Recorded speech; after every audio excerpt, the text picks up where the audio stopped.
ഒരു വീട് വെക്കുമ്പോൾ അത് എങ്ങനെ ആയിരിക്കണം, എന്തൊക്കെ നിയമങ്ങൾ പാലിക്കണം എന്നുള്ളതാണ് നിങ്ങളുമായിട്ട് ഷെയർ ചെയ്യുന്നത്. ഞാൻ ആവർത്തിച്ച് പറയുന്നു, നിങ്ങൾ വെക്കുന്ന പുതിയ വീടുകൾ, ഇത്ര നാൾ വെച്ച വീടുകൾ അങ്ങനെ ആയിക്കോട്ടെ, ഈ പ്രോഗ്രാം കാണുന്നവർ വെക്കുന്ന പുതിയ വീടുകൾ വാസ്തു നോക്കുന്നതിനോടൊപ്പം തന്നെ ഫംഗ്ഷൻ കൂടെ നോക്കണം. കറക്റ്റ് ഫംഗ്ഷൻ നിങ്ങൾക്ക് നോക്കണമെന്നുണ്ടെങ്കിൽ അതാത് വീടുകൾ സന്ദർശിച്ചതിന് ശേഷം മാത്രമേ ആ ഫ്ലൈങ് സ്റ്റാർ നമ്പർ എടുക്കാൻ പറ്റൂ. അതല്ലാതെ അതിന്റെ ബേസിക് ആയിട്ടുള്ള കാര്യങ്ങൾ മാത്രമേ ഏതൊരാൾക്കും ഫോണിൽ കൂടി പറഞ്ഞു തരാനായിട്ട് പറ്റത്തുള്ളൂ. അപ്പോഴത്തേക്ക് എന്തൊക്കെ കാര്യങ്ങൾ നോക്കണം എന്നുള്ളതാണ് ഞാൻ പറയുന്നത്. ഒന്ന്, ശ്രദ്ധിക്കുക, വീട് സ്ക്വയർ അല്ലെങ്കിൽ റെക്ടാംഗിൾ ഷേപ്പിൽ ആയിരിക്കണം എന്നുള്ളത് ഒരു വളരെ പ്രധാനപ്പെട്ട ഒരു കാര്യമാണ്. ഇതിൽ ഏതെങ്കിലും ഒരു ഭാഗം നഷ്ടപ്പെട്ടു പോയാൽ ആ ദിക്കിന്റെ സൗഭാഗ്യം നഷ്ടപ്പെട്ടു പോകും. മാത്രവുമല്ല, ഞാൻ ഇതിനകത്ത് വേറൊരു കാര്യം പറയാം. ഇത് സൗത്ത്, ഇത് നോർത്ത്, ഇത് വെസ്റ്റ്, ഇത് ഈസ്റ്റ്. അപ്പൊ 4 ദിക്കുകളായി. കോർണർ, സൗത്ത് ഈസ്റ്റ് കോർണർ അഗ്നികോണ്, സൗത്ത് വെസ്റ്റ് കോർണർ കന്നിമൂല, നോർത്ത് വെസ്റ്റ് കോർണർ വായുകോണ്, നോർത്ത് ഈസ്റ്റ് കോർണർ ഈശാന കോണം. ഇപ്പൊ ഇങ്ങനെയാണ് ഒരു വീട് നിൽക്കുന്നത്.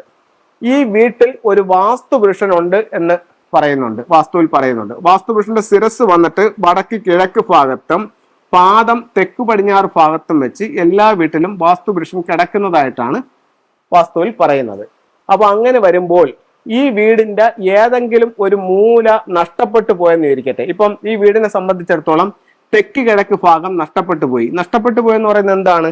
തെക്ക് കിഴക്ക് ഭാഗത്ത് ഇത്രയും ഭാഗം ഒഴിവാക്കിക്കൊണ്ടാണ് ഇവർ ഈ വീട് വെച്ചിരിക്കുന്നത്. അങ്ങനെയാണെങ്കിൽ നമ്മൾ ഈ വാസ്തുപുരുഷന്റെ ചിത്രം ഇതിനകത്ത് വരച്ചപ്പോൾ ഏത് ഭാഗം? ഈ ഭാഗം മുറിഞ്ഞുപോയി. അപ്പൊ നമുക്കറിയാം, മുറിവുള്ള ഒരു വ്യക്തിയും മുറിവില്ലാത്തൊരു വ്യക്തിയും 2 രീതിയിലാണ് ഇരിക്കുന്നത്. മുറിവുള്ള ആൾ എന്താ ചെയ്യും? എപ്പോഴും ഞരങ്ങിയും മൂളിയും വേദനകൾ അനുഭവിച്ചുകൊണ്ടിരിക്കും. മുറിവില്ലാത്ത ആളാണെങ്കിൽ സുഖമായിട്ട് കിടക്കും. അപ്പൊ ഈ വീട്ടിനെ സംബന്ധിച്ചിടത്തോളം ഇദ്ദേഹത്തിന് എന്ത് പറ്റിയിട്ടുണ്ട്? മുറിവ് സംഭവിച്ചിട്ടുണ്ട്. അപ്പൊ ഇദ്ദേഹം ഞരങ്ങിയും മൂളിയും നിൽക്കത്തുള്ളൂ. അത് നമ്മുടെ ജീവിതത്തിലും പ്രതിഫലിക്കും. മനസ്സിലായല്ലോ? അത് കഴിഞ്ഞിട്ട് അടുത്തത്, നിങ്ങൾക്ക് തെക്കു പടിഞ്ഞാറ് ഭാഗത്താണ് നഷ്ടപ്പെട്ടു പോയതെന്ന് കരുതുക. തെക്കു പടിഞ്ഞാറ് ഭാഗം നഷ്ടപ്പെട്ടു പോയാലും ഇതേപോലുള്ള ഒരു പ്രോബ്ലം അവിടെയും ഉണ്ടാവും. വടക്ക് പടിഞ്ഞാറാണെങ്കിലോ അതും ഉണ്ടാവും. ഇതിൽ ഏറ്റവും ഭീകരമായിട്ടുള്ളൊരു കാര്യം എന്ന് പറയുന്നത്, ഒരു വീടിനെ സംബന്ധിച്ചിടത്തോളം വടക്ക് കിഴക്ക് നഷ്ടപ്പെട്ടു പോകുന്നതാണ് ഏറ്റവും ഭീകരമായിട്ടുള്ള കാര്യം. എന്താണ്?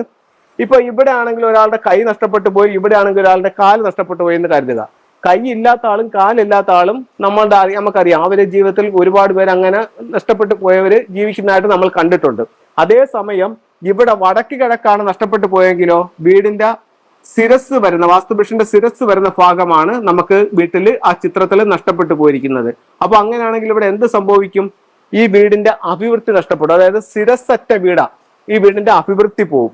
അപ്പോൾ ഒരു വീടിനെ സംബന്ധിച്ചിടത്തോളം ഏറ്റവും പ്രധാനപ്പെട്ട ദിക്കുകളിൽ ഒന്ന് ഏതാണ്? വടക്ക് കിഴക്ക് ഭാഗമാണ്. അപ്പൊ ഒരു വീടിനെ സംബന്ധിച്ചിടത്തോളം ഒരു കാരണവശാലും വടക്ക് കിഴക്ക് ഭാഗം നഷ്ടപ്പെട്ടു പോകാൻ പാടില്ല. ഇത് വളരെയധികം ശ്രദ്ധിക്കേണ്ടതാണ്. വളരെ ഇമ്പോർട്ടന്റ് ആയിട്ടുള്ള ഒരു കാര്യമാണ്. അതുപോലെ തന്നെയാണ് നമ്മൾ ഒരു വസ്തുവിന്റെ ഇതെടുക്കുമ്പോഴും വടക്ക് കിഴക്ക് ഭാഗം നഷ്ടപ്പെടാതെ സൂക്ഷിക്കേണ്ടത് വളരെ അത്യാവശ്യമാണ്. വസ്തുവിൽ വടക്ക് കിഴക്ക് ഭാഗം പോകാൻ പാടില്ല, വീട്ടിൽ വടക്ക് കിഴക്ക് ഭാഗം പോകാൻ പാടില്ല. അപ്പൊ ഈ ദിക്കുകൾ വളരെ ശ്രദ്ധിക്കുക. ഒരു വീടിനെ സംബന്ധിച്ചിടത്തോളം ആ ദിക്കിന്റെ സൗഭാഗ്യങ്ങൾ നമ്മൾ പറഞ്ഞല്ലോ. ഇപ്പൊ ഒരു കാരണവശാലും ഒരു വീടിനെ സംബന്ധിച്ചിടത്തോളം വടക്ക് കിഴക്ക് ഭാഗം നഷ്ടപ്പെട്ടു പോകാൻ പാടില്ല. ഇനി നമുക്ക് മറ്റൊരു കാര്യം പറയാനുള്ളതെന്ന് പറഞ്ഞു കഴിഞ്ഞാല്, ഒരു മൂലകളും പോകാൻ പാടില്ല. ഇപ്പൊ നമ്മളൊരു വീട് വെച്ചപ്പോൾ ഈ വീടിന്റെ ഈസ്റ്റ് ഫേസിംഗ് ആണെങ്കിൽ അതിന്റെ ഡിഗ്രി, അതല്ല നോർത്ത് ഫേസിംഗ് ആണെങ്കിൽ അതിന്റെ ഡിഗ്രി, വെസ്റ്റ് ഫേസിംഗ് ആണെങ്കിൽ അതിന്റെ ഡിഗ്രി, സൗത്ത് ഫേസിംഗ് ആണെങ്കിൽ അതിന്റെ ഡിഗ്രി വെച്ചിട്ട് ഇതിനൊരു ഫ്ലൈങ് സ്റ്റാർ കണക്കുണ്ട്. ഇതിനെ വീടിനും നമ്മൾ 9 ആയിട്ട് തിരിക്കും. ഓരോ ദിക്കും 45 ഡിഗ്രിക്ക് സ്വന്തമാണ്. ഈ ദിക്കിൽ വരുന്ന നക്ഷത്രങ്ങൾ നമ്മുടെ ജീവിതത്തെ സ്വാധീനിക്കും. അപ്പൊ ഇവിടെ എല്ലാ ദിക്കിലും 2 നക്ഷത്രങ്ങൾ വീതം വന്നിട്ടുണ്ട്. ആ നക്ഷത്രങ്ങൾ അതാത് സ്ഥലത്ത് അതിന്റെ സ്വഭാവം നിർണ്ണയിക്കും. ഉദാഹരണത്തിന് ഇവിടെ ഒരു 25 ആണ് വന്നിരിക്കുന്നതെങ്കിൽ ഇവിടെ 25ന്റെ എനർജി ഉണ്ടാവും. ഇവിടെ 99 ആണ് വന്നിരിക്കുന്നതെങ്കിൽ ഇവിടെ 99ന്റെ എനർജി ഉണ്ടാവും. ഇവിടെ 61 ആണ് വന്നിരിക്കുന്നതെങ്കിൽ ഇവിടെ 61ന്റെ എനർജി ഉണ്ടാവും. അപ്പോൾ നല്ല നക്ഷത്രങ്ങളുള്ള സ്ഥലത്ത് നമുക്ക് ബെഡ്റൂമും, നല്ല നക്ഷത്രങ്ങളുള്ള സ്ഥലത്ത് വാതിലും വെച്ച് വീടിന്റെ സൗഭാഗ്യത്തെ പരമാവധി വർദ്ധിപ്പിക്കാവുന്നതാണ്. അപ്പോൾ നമ്മൾ വീട് വെക്കുമ്പോൾ എന്താണ് മെയിനായിട്ട് ശ്രദ്ധിക്കേണ്ടതെന്നുള്ളത് നിങ്ങളുമായി ഷെയർ ചെയ്തിട്ടുണ്ട്. ചില ടൂൾസുകളിലേക്ക് പോകാം.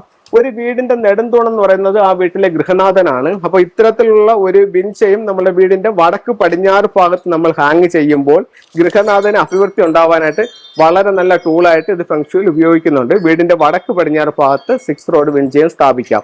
ഈ വർഷം 2024 പടിഞ്ഞാറ് വശത്ത് ഉറപ്പായിട്ടും ഒരു 6 റോഡ് വിൻചയം ഇടുന്നത് ഒത്തിരി ദോഷങ്ങൾ ഇല്ലാതാക്കാനായിട്ട് നല്ലതാണ്. അതുപോലെ തന്നെ ഇതൊരു മെറ്റൽ ടോട്ടോയിസ് ആണ്. ഇത് രണ്ടായിട്ട് ഓപ്പൺ ചെയ്തിട്ട് ഇതിനകത്തൊരു വിഷ് എഴുതി വെച്ചാൽ അത് എത്രയും പെട്ടെന്ന് സാധിക്കുമെന്നാണ് ഫുങ്ഷുവൽ പറയുന്നത്. ഇതിനെ രണ്ടായിട്ട് ഓപ്പൺ ചെയ്യുക. ഓപ്പൺ ചെയ്തതിന് ശേഷം ഇതിന്റെ പിറകിൽ ഒരു ലോഷു സ്ക്വയർ ഉണ്ട്. 1 തൊട്ട് 9 നമ്പറുകൾ ഇതിനകത്ത് മാർക്ക് ചെയ്തിട്ടുണ്ട്. ഇത് എങ്ങനെ കൂട്ടി നോക്കിയാലും 15 വരും. ഇതൊരു മാന്ത്രിക ചതുരമാണ്. ഈ 9 നമ്പറുകളെ ബേസ് ചെയ്തിട്ടാണ് നമ്മൾ ഈ കാര്യങ്ങളെല്ലാം ചെയ്യുന്നത്. ഒരു വൈറ്റ് പേപ്പർ എടുക്കുക, അതിനെ സ്ക്വയർ ആയിട്ട് കട്ട് ചെയ്യുക.